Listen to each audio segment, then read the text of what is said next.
வணக்கம் நண்பர்களே. இன்றைக்கி ஜோதிடத்தில் ஒரு கிரகங்களும் எந்த லக்னத்துக்கு நல்லது செய்கிறது, இது எந்த லக்னத்துக்கு கெட்டது செய்யுதுங்கிற மாதிரி ஒரு சார்ட் போட்டிருக்கிறேன். அதை பார்ப்போம். அதுக்கு அடுத்த வீடியோ நேச்சுரலி ஒரு ஹவுஸ் முதல் வீடு என்ன செய்கிற பற்றி பேசணும். அது தயார் பண்ணிக்கிட்டு இருக்கேன். மேஷராசி, குரு பகவானும் சூரியனும். குரு பகவான் வந்து மேஷத்துக்கு 9வது வீட்டு அதிபதி, 12வது கோணாதிபதி வந்து நன்மை செய்யும்னு சொல்லியிருக்கோம். 1, 5, 9. அதில் 9 ரொம்ப பிரமாதமாக செய்யணும். ஸோ சூரியன் வந்து 5ஆம் இடத்து அதிபதி. ஸோ ரெண்டுமே கோணாதிபதிகள். மேஷராசிக்கு ரொம்ப நன்மை செய்யும். கெட்டது செய்கிறவர் இது புதன். புதன் வந்து 3ஆம் இடத்து அதிபதி, இன்னொரு பக்கம் 6ஆம் இடத்து அதிபதி. ரெண்டுமே 6, 8, 12 கொஞ்சம் பிரச்சனை. அதில் வந்து 6 ரொம்ப பிரச்சனை, 3, 6 ரொம்ப பிரச்சனை. ஸோ 3, 6ங்கிறதுனால புதன் வந்து பயங்கரமான கெடுதல் செய்கிறவர் மேஷ லக்னக்காரங்களுக்கு. சனி பகவான் வந்து 10, 11. 10 வந்து அவர் நன்மை தான் செய்யணும். ஏன்னா கேந்திரத்தை அவர் ஆளும்போது பாபகிரகம் கேந்திரத்தை ஆண்டால் நன்மை செய்யும்னு படிச்சிருக்கோம், சொல்லியிருக்காரு. ஆனால் 11ஆம் வீட்டு அதிபதி வந்து பிரச்சனை பண்ணுவார். அதனால் அவர் சனி பகவானும் மேஷ லக்னத்துக்கு பிரச்சனை பண்ணுறார். செவ்வாய் நியூட்ரல்னு சமம், மத்தியமாக இருக்கிறது, மிக்ஸ்டாக இருக்குது. இது எப்படின்னா மேஷம் வந்து 2வது இது மேஷத்துக்கு வந்து செவ்வாய் லக்னத்துக்கு அதிபதியும் 8ஆம் இடத்துக்கு அதிபதிங்கிறாங்க. பட் 8ஆம் இடத்துக்கு அதிபதியாக இருந்தாலுமே அவர் கெடுதல்லாம் பண்ண மாட்டார். சமம்னு போட்டிருக்கு, மிக்ஸ்டு போட்டிருக்கு. அவர் நன்மை தான் செய்வார். லக்னாதிபதி எப்பயுமே நன்மை செய்யணும். 8ஆம் இடத்து அதிபதியும் இவர் இருக்கிற வீடு நல்ல வீடாக இருந்ததுன்னா அதுவும் நன்மை தான் செய்யும். 8க்கு நல்ல வீட்டில் அது அமைஞ்சதுன்னா அது நல்லதும் செய்யும். அது ஏன்னா நல்லது செய்யும்போது எப்படி செய்யும், 8க்குரியதுக்கு புதையல் கிடைக்கிற மாதிரி, அந்த மாதிரி எதிர்பாராத பண வரவு கொடுக்குறதுக்குலாம் செய்கிறதுக்கு வாய்ப்புகள் இருக்குது. கெட்டு போயிருந்தால் அது தக்க பிரச்சனை. அதை பற்றி டீட்டெயிலாக இன்னும் படிக்க போகிறோம். மாரகம்னா என்னென்னா ஆக்சுவலி ஆயுள் வந்து நார்மலி தீர்காயு, மத்திய ஆயு, அல்பாயுன்னு சொல்லி 3 விதமாக பிரிப்பாங்க. அதாவது 70 வயசுக்கு மேலே தீர்காயு, 33லேருந்து 70 வரைக்கும் மத்தியம ஆயுள் வயசு, 12க்கு மேலே 33 வரைக்கும் அல்பாயு, குறைந்த ஆயுள். 12 வயசுக்கு கீழேன்னா அது வந்து பாலாரிஷ்டம் அர்த்தம், குழந்தைகள் பாலகனாக இருக்கையிலே இருக்கிற மாதிரின்னு அர்த்தம். அதை பற்றியெல்லாம் வேறு வீடியோவில் பேசணும். ஸோ இந்த கிரகங்கள், மாரக கிரகங்கள் இந்த வயசில் ஒருத்தருக்கு வந்து தீர்காயுசு இருக்கிறவர் 70 வயசுக்கு மேலே இந்த மாரக தசை நடந்தால் அவருக்கு ஆயுள் போகிறதுக்கு வாய்ப்பு அதிகம். அதே மாதிரி ஒருத்தருக்கு மத்திய ஆயுள் இருக்கவர் 33 தான் 60, அவர் 50 வயசு இருக்கையில் மாரக தசை நடந்தால் ஆயுள் போகிறதுக்கு வாய்ப்புகள் அதிகம். இன்னொரு மாரக தசை வர்றதுக்கு வாய்ப்பு இருக்குது. இன்னொரு கிரகம் வர்றதுக்குன்னா ஒருவேளை அவருக்கு மற்ற கிரகங்கள் ஸ்ட்ரென்த்துனால என்ன ஆகும்னா, அப்படி மரணம் சம்பவிக்காமல் மாரக தசை வந்தால் என்ன செய்யும்னா உடல்நிலை பாதிப்பு வந்து அப்படி கொஞ்சம் அதிகமாக கொடுக்கும். உடல்நிலை பாதிப்பு வந்து மறுபிழைப்பு பிழைச்சிட்டு வந்தோம்ப்பான்னு சொல்கிற மாதிரிலாம் சில பேருக்கு ஆகிடும். பட் உடல்நிலை பாதிப்பு வந்து மாரக தசையில் கொடுக்குறது இயல்பு. அதனால எல்லாருமே இறந்து விடான்னு சொல்லக்கூடாது. அது அவங்களுடைய ஆயுளுடைய பலம், தீர்காயுவா மத்திய ஆயுவா அல்பாயுன்னு அதெல்லாம் பார்த்து நம்ம பேசுகிறோம். ஸோ அதில் வந்து சுக்கிரன் வந்து 2 7 மாரக வீடு. பொதுவாக 3, 8 வந்து ஆயுள் வீடு, 2, 7 அதுக்கு பிந்திர வீடு, 2, 7 வந்து மாரக வீடுன்னு வரும். இது 2, 7 12 12வது வீடு வரும், 11 12 வரும். அது விதிவிலக்காக வர்றது. ஸோ இவர் சுக்கிரன் வந்து 2வது வீட்டுக்கு அதிபதியும் அந்த பக்கம் 6ஆம் வீட்டு அதிபதியும் இருக்கிறதுனால அவர் மாரகனாக வர்றாரு. சனி பகவான் வந்து 11ஆம் வீட்டு அதிபதினால, ஏற்கனவே நம்ம சொல்லியிருக்கோம் 11 இப்போ சொன்னோம் இல்லையா, அதனால்.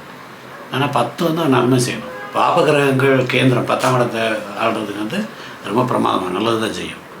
யோகக்காரகா, அதாவது குருவும் சனியும் சேர்ந்து இருந்தாங்க. ஏன்னா 10ஆம் இடத்து அதிபதியும் குரு 9 2 சேர்ந்துருந்தால் அது பிரமாதம். சேர்ந்து 3, 6, 8, 12 இருக்கக்கூடாது. 3 கூட கொஞ்சம் பரவாயில்ல, 6, 8, 12 இருந்தால் அது பெரிய பலன் இருக்காது. 3 கொஞ்சம் இது. மற்ற வீடுகளில் இருந்தால் சூப்பர்வாக இருக்கும்.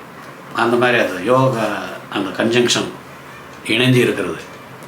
சரி, ரிஷப லக்னத்துக்கு சூரியன் 4ஆம் இடத்து அதிபதி.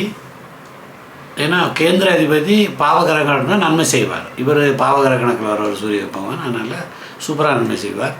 புதன் வந்து 2 5ஆம் இடத்து அதிபதி. ஸோ 2 நியூட்ரல், 5 வந்து சூப்பராக கோணம், அதனால் பிரமாதமாக நன்மை செய்வார். சனி பகவான் வந்து யோகக்காரன், 9 10 அதிபதி, சூப்பராக இருப்பார். மேலிஃபி கெட்டது செய்கிறவர் வந்து குரு. ஏன் அவர் வந்து 8 11 அதிபதி, 8ம் பிரச்சனை 11ம் பிரச்சனை, அதனால் அவர் ரிஷப லக்னத்துக்கு குரு பகவான் பிரச்சனை பண்ணுவார். சந்திரன் வந்து 3ஆம் வீட்டு அதிபதி, அதனால் அதுவும் பிரச்சனை. இப்போ நியூட்ரல் சுக்கிரன் சொல்கிறாங்க. எதுக்காக சொல்கிறாங்கன்னா அவர் 1ஆம் இடமும் 6ஆம் இடம் வரனால நியூட்ரல்ங்கிறாங்க. அவர் லக்னாதிபதி, நல்லது தான் செய்வார். அது போக 6ஆம் இடத்து எஃபெக்ட் அவர் இருக்க வீட்டை பொறுத்து, 6ஆம் இடத்துக்கு எந்த இடத்துல அது இருக்குங்கிறத பொறுத்து நன்மை செய்கிற இடமா வீடாக இருந்தால் உண்மையில் ரொம்ப நன்மையாக இருக்கும். அதை பற்றி டீட்டெயிலில் பார்ப்போம். அதனால் அவர் வந்து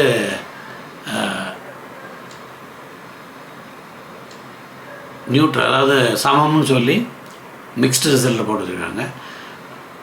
மாரகம் வந்து குருவும் செவ்வாய். குரு வந்து 11ஆம் இடத்து அதிபதி, 8ஆம் இடத்து அதிபதி, நேச்சுரலாக அவர் தான் அதிகமாக இது பண்ணணும். அது செவ்வாய் வந்து 7ஆம் இடத்து அதிபதி நல்லது செய்யும், ஆனால் 12ஆம் இடத்து அதிபதி இருக்கிறதுனால அது ஒரு காரணம். சரி, சனி பகவான் ஏற்கனவே நம்ம பேசிட்டோம், யோகக்காரகன்னு. மிதுனம் வந்து லக்னாதிபதி வந்து புதன். பட் இங்கே வந்து இவர் 5ஆம் இடத்து அதிபதி சுக்கிரன், 12 சுக்கிரன் வந்து பயங்கர யோகம் செய்கிறவர். செவ்வாய் பிரச்சனை தான், 6ம் 11 வருது, அதனால் செவ்வாய் கட்டாயம் பிரச்சனை பண்ணுவார். சூரியன் 3ஆம் இடத்து அதிபதி பிரச்சனை பண்ணுவார். குரு பகவான் கேந்திராதிபத்திய தோஷம். அது வந்து சந்திரன் வந்து நியூட்ரல், 2ஆம் வீட்டில் இருக்கனால நியூட்ரல். சனி பகவான் வந்து சனி பகவான் செவ்வாயும் குரு வந்து குரு என்ன கேந்திராதிபதி தோஷம். செவ்வாய் வந்து 11ஆம் இடத்து அதிபதியும் 6ஆம் இடத்து அதிபதியும், அதுவும் பிரச்சனை. அதனால் 6ம் 11 இருக்கிறதுனால செவ்வாய் மாரகமாக வரும். புதனும் சுக்கிரன் சேர்ந்துருந்தால் சுக்கிரன் வந்து லக்னாதிபதி, புதன் 5ஆம் இடத்து அதிபதி, சூப்பராக தான் இருக்கும். 2 கோணம் சேர்க்கும். ஏன்னா லக்னம் வந்து கேந்திரத்துக்கு வருமே, கேந்திர கோண அதிபதிகள் சேர்ந்துருக்கு, ரொம்ப பிரமாதமாக இருக்கும். கடகராசி வந்து குரு 9ஆம் இடத்து அதிபதி, 6ஆம் இடத்துக்கு இருக்குது, அதனால் ரொம்ப நன்மை செய்வார். செவ்வாய் வந்து சிங்கிள் மோஸ்ட் யோகக்காரகன், ஏன்னா 5க்கும் 10க்கு அதிபதி அவர், 5ஆம் வீட்டும் 10ஆம் இடத்து. சந்திரன் லக்னாதிபதி, அவரும் நல்லது செய்வார். சுக்கிரன் 4ஆம் இடத்து அதிபதினால கேந்திராதிபதி தோஷம், 11ஆம் இடத்து அதிபதியும் பிரச்சனை. ஸோ சுக்கிரன் வந்து கெட்டது செய்கிறார். புதன் 3ஆம் இடத்து அதிபதி, இங்கே 12 அதிபதி, அதுவும் அவருக்கு கெட்டது செய்கிறார். சனி பகவான் 8ஆம் இடத்து அதிபதி பிரச்சனை, 7ஆம் இடத்து அதிபதி நன்மை செய்யணும். ஏன்னா அவர் 7 வந்து பாபகிரகம், கேந்திரத்தை ஆண்டா நல்லது, அதனால் மிக்ஸ்டாக இருக்கணும். பட் 8னுடைய வேலை வந்து அவருக்கு மாரகத்து வரைக்கும் அவர் பிரச்சனை பண்ணுறார், கெடுதலும் செய்கிறார். மாரகத்துக்கும் சனி பகவான் வாய்ப்பு அதிகம், ஆனால் நல்லதும் செய்வார், மிக்ஸ்டு ரிசல்ட் மாதிரி. செவ்வாய் சூரியன் வந்து நியூட்ரல், 2ஆம் இடம்னால. செவ்வாய் வந்து யோகக்காரன் என்ன சொல்லிட்டோம். சிம்ம ராசி, சிம்ம லக்னத்தில் இருக்கவங்களுக்கு செவ்வாய் அகைன் யோகக்காரன். 4 9க்கு அதிபதி, கடகத்துக்கு வந்து 5 10க்கு அதிபதி, இது 4 9க்கு அதிபதி. குரு 5ஆம் இடத்து அதிபதி, 8ஆம் இடத்து 5ஆம் இடத்து எஃபெக்ட் அதிகமாக இருக்கும். குரு சூரியன் லக்னாதிபதி, சூப்பராக தான் செய்வார். சனி பகவான் வந்து 6 7 6 பிரச்சனை. சனி பகவானுக்கு ஏற்கனவே சூரியன்னா அவர் பிடிக்காது, சூரிய வீட்டையும் பிடிக்காது. அது காரணம் என்னென்னா, சாயா சனியினுடைய அம்மா வந்து சூரியனால் கைவிடப்பட்டவர். சூரியன் சனி பகவான் தந்தை, அதனால் தந்தை அவருக்கு பிடிக்காது அப்படிங்கிறது ஒரு கதை உண்டு. பட் என்னென்னா, சனி பகவான் வந்து சூரியன் கடக சிம்ம லக்னத்துக்கு வந்து சனி பகவான் கொஞ்சம் பிரச்சனை கொடுக்காதான் இருக்கும். சந்திரன் 12ஆம் இடத்து நியூட்ரல். மேலிஃபிக்கில் வந்து புதன் வந்து 2ஆம் வீடு 11ஆம் வீடு, அதனால் அவர் கெடுதல் பண்ணுறார். சுக்கிரன் 3ஆம் வீடு, அந்த பக்கம் 10ஆம் வீடு, அதுவும் பிரச்சனை. 10ஆம் வீட்டில் சுபர் வந்து ஆட்சி பண்ணால் கெடுதல், கேந்திராதிபத்திய தோஷம்னு படிச்சிருக்கிறோம். 3ஆம் இடமும் சரியில்லை, அதனால் அவர் கெடுதல் செய்கிறார். சந்திரன் வந்து நியூட்ரல் சொல்லிட்டோம். மாரகம் வந்து புதன் 2nd லார்டும் 11th லார்டும் அவர் மாரகம் கொடுக்குற வாய்ப்பு. சனி பகவான் 7ஆம் இடத்து அதிபதியாக இருக்கிறதுனால மாரகம். செவ்வாய் வந்து ஏற்கனவே சொல்லிட்டோம் யோகக்காரகன்னு. கன்னிராசி, கன்னி லக்னத்தில் இருக்கிறவங்களுக்கு சுக்கிரன் 2 9ஆம் இடத்தை சூப்பராக ஹெல்ப் பண்ணுவார். புதன் லக்னாதிபதி, ஆனால் கொஞ்சம் கேந்திராதிபதி தோஷம் இருக்கும் இவருக்கு. செவ்வாய் 3ஆம் இடத்து அதிபதி, 8ஆம் இடத்து அதிபதி, அதனால் ரொம்ப பிரச்சனை செவ்வாய் வந்து கன்னிராசிக்கு. குரு கேந்திராதிபத்திய தோஷம் 4 7, ஏன்னா சுபகிரகம் கேந்திரத்தை ஆடுறதுனால. குரு சந்திரன் வந்து 11ஆம் இடத்து அதிபதி. அதனால் ஆனால் 11ஆம் இடத்துல சந்திரன் இருந்தால் நல்லது செய்வார். லாடு தான் பிரச்சனை, நம்ம ஏற்கனவே அதை பேசிட்டு வரோம். சரி, இது வந்து கன்னிக்கு. சூரியன் வந்து 12ஆம் இடம்னால நியூட்ரல். செவ்வாய் மாரகன். ஏன் செவ்வாய்னா 3, 8 கட்டாயம் அவர் தான் மாரகன். புதனும் சுக்கிரனும் சேர்ந்திருந்தார், அதாவது லக்னாதிபதியும் அல்லது 10ஆம் இடத்து அதிபதியும் 9ஆம் இடத்து அதிபதியும் சேர்ந்திருந்தால் அல்லது 2ஆம் இடத்து அதிபதியும் சேர்ந்திருந்தால் ரொம்ப பிரமாதமான யோகம் கிடைக்கும். 6, 8, 12 இல்லாமல் இருக்கணும் அவங்க. சரி, துலாமுக்கு வந்து சனி பகவான் வந்து நம்பர் 1 யோகாரகன், சூப்பராக ஹெல்ப் பண்ணுவார் அவங்க. அந்த புதன் ஒரு பக்கம் 9, இந்த பக்கம் 12. ஸோ 9ஆம் இடத்து அதிபதிங்க புதனும் துலாமும் நன்மை செய்யும். குரு 3, 6 அதனால் பிரச்சனை. 6ஆம் இடத்து அதிபதி 3ஆம் இடத்து அதிபதி. ஸோ குரு வந்து கிடத்து தான் செய்வார். செவ்வாய் 2, 7 2 மாரகம். 7 செவ்வாய் வந்து நன்மை தான் செய்யணும், மிக்ஸ்டில் போடணும். ஆனால் மெலிஃபிக்கில் போட்டுக்கிறாங்க. ஆனால் மாரகத்துக்கும் செவ்வாய் வந்து மாரகத்துக்கு வாய்ப்பு துலா ராசிக்கு. ஏன்னா 7ஆம் இடத்துலையும் இருக்கிறது, 2, 2 சேர்ந்துருக்கிறதுனால. ரெண்டுமே மாரக ராசி இல்லையா, அதனால். சரி, சந்திரன் சுக்கிரன் வந்து சந்திரன் வந்து 10ஆம் இடத்து அதிபதி நியூட்ரல், கரெக்டு. சுக்கிரன் வந்து நல்லதான் செய்வார், நியூட்ரல்னு போட்டிருக்கு, அவர் நல்லதான் செய்வார். ஏன்னா அங்கே 8ஆம் இடத்து அதிபதி, இங்கே லக்னாதிபதி நல்லதான் செய்யணும். 8ஆம் இடத்து அதிபதி இவர் ஸ்ட்ராங்காக இருந்து 8ஆம் இடத்துக்கும் நல்ல வீடுகளில் இருந்தார்னா அவர் வந்து பிரமாதமான பணம், அதாவது புதையல் கிடைக்கிற அளவுக்கு கூட நன்மை செய்யலாம். அந்த மாதிரி இருக்கும். மாரகம் வந்து செவ்வாய் குரு ஏற்கனவே பார்த்துட்டோம். சனி பகவான் வந்து நம்பர் 1 ஃபஸ்ட் கிளாஸ் யோகக்காரகன். விருச்சிகம் குரு வந்து 5ஆம் இடத்து 2, 5ஆம் இடத்து அதிபதி, அதனால் நல்லது செய்வார். சந்திரன் 9ஆம் இடத்து சூப்பராக நன்மை செய்வார். சூரியன் 10ஆம் இடத்து அதிபதி பாபகிரகம். ஸோ அவர் கேந்திரத்தை ஆட்சி பண்ணுறதுனால பாபகிரகங்கள் கேந்திரத்தை ஆட்சி பண்ணால் நன்மை செய்யும், நம்ம ஏற்கனவே படிச்சிருக்கிறோம். சரி, ஸோ இது 3 நன்மை செய்யும். இந்த புதன் சுக்கிரன் சனி என்ன, புதன் வந்து 11, 8 11 பிரச்சனை. அதனால் அவர் வந்து மாரகத்துக்கும் அவர் தான் வேலை பண்ணார். ஸோ சுக்கிரன் வந்து 7ஆம் இடத்து அதிபதி கேந்திராதிபத்திய தோஷம். ஏன்னா அவர் சுபகிரகம் 7ஆம் இட கேந்திரத்துக்குனால அது கெட்டது. இந்த பக்கம் 12ஆம் இடத்து அதிபதி. ஸோ அதனால் அந்த கேந்திராதிபத்திய தோஷத்தினால அவர் கெட்டது செய்கிறார். சனி பகவான் 3ஆம் இடத்து அதிபதி, 4 வந்து அவர் நல்லது செய்வார், கேந்திரத்தை இது பண்ணார். பட் 3ஆம் இடம் கொஞ்சம் பிரச்சனை. அதனால் செவ்வாய் நியூட்ரல்னு போட்டிருக்கு, பட் அது லக்னாதிபதி 1ஆம் இடத்துக்கும் 6ஆம் இடத்துக்கும் அதிபதி, இவர் நன்மை தான் செய்வார். புதன் மாரகம் ஏற்கனவே சொல்லிட்டேன். சூரியனும் சந்திரனும் சேர்ந்தால் 9ஆம் இடத்து அதிபதியும் 10ஆம் இடத்துல இருந்தால் சூப்பராக தான் இருக்கும். அதாவது கோணமும் கேந்திரமும் சேர்ந்துருக்காது, பிரமாதமாக இருக்கும். தனுசு இவர் குரு பகவானுக்கு கேந்திராதிபதி தோஷம் உண்டு. பட் இவரில் செவ்வாய் வந்து 5ஆம் இடத்து அதிபதி 12ஆம் இடத்துல சூப்பராக நன்மை செய்கிறார். சூரியன் 9ஆம் இடத்து அதிபதி சூப்பராக நன்மை செய்வார். சுக்கிரன் சந்திரன் சனி, சந்திரன் வந்து 8ஆம் இடத்து அதிபதி, அதனால் பிரச்சனை மேலிஃபிக். சுக்கிரன் வந்து 6, 11 ரொம்ப பிரச்சனை சுக்கிரன் வந்து. ஸோ அதனால் அவர் வந்து மாரக பலமாக அவருக்கு உண்டு. சனி பகவான் 2ஆம் இடம் இருக்கிறதுனால 3 பிரச்சனை. 3 வந்து ஆயில் ரிலேட்டடு, பட் துஸ்தானம். 2 வந்து மாரகஸ்தானம். 2 சேர்ந்தா அதுவும் கெடுதல் தான் படுது சனி பகவான். பட் செவ்வாய் வந்து நியூட்ரலுங்கிறாங்க. என்ன பின்னாடி சனி பகவான்டாச்சு. இது குரு அண்ட் புதன். குரு வந்து நியூட்ரல்னால் எதுக்காக, அவர் லக்னத்துக்கு 10ஆம் இடத்து அதிபதி, கொஞ்சம் கேந்திராதிபதி தோஷம் இருக்கும், நல்லதும் செய்வார். புதன் 7, 10 அங்கே என்ன பிரச்சனைனா அவர் நன்மை செய்கிற கிரகம், அதாவது சுபகிரகங்கள் வந்து கேந்திரத்தை ஆட்சி செஞ்சால் கஷ்டம் நம்ம சொல்லியிருக்கிறோம். அந்த எஃபெக்ட் இதில் காட்டுது. ஸோ என்ன சொல்ல வரேன்னா, அதனால் நியூட்ரல் பண்ணுறேன். ஆக்சுவலி புதன் நல்லது செய்யணும், கேந்திராதிபதி தோஷத்தோடு சேர்த்து நல்லது செய்யுது. மாரகன் வந்து சுக்கிரனும் சந்திரனும். சந்திரன் 8ஆம் இடத்து அதிபதி மாரகன். சுக்கிரன் வந்து 6, 11, அதனால் அவரும் மாரகன். சூரியனும் செவ்வாயும் சேர்ந்திருந்தால், அதாவது 9ஆம் இடத்து அதிபதியும் 10ஆம் இடத்து 5ஆம் இடத்து அதிபதியும் சேர்ந்திருந்தால் அது சூப்பரான யோகம். குருவும் செவ்வாயும் சேர்ந்திருந்தால், குரு வந்து 1ஆம் இடம், அவர் 5ஆம் இடம், 4ஆம் இடம் குரு, அவர் 5ஆம் இடம், 2 சேர்ந்துருந்தால் நன்மை, சூப்பரான நன்மையாக இருக்கும்.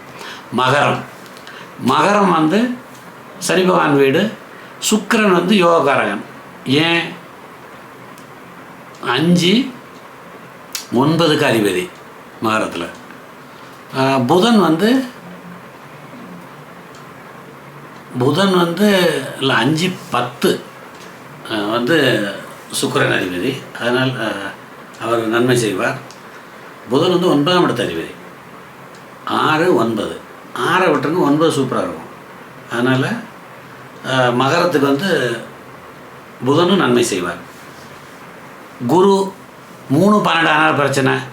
செவ்வாய் 4ஆம் இடம் பிரச்சனை கிடையாது. ஏன்னா அது வந்து பாவிகள் வந்து கேந்திரத்தாளர் நல்லது தான் கொடுக்கும். ஆனால் 11ஆம் இடம் பிரச்சனை, அதனால் கெடுதல் கொடுக்குறாங்க.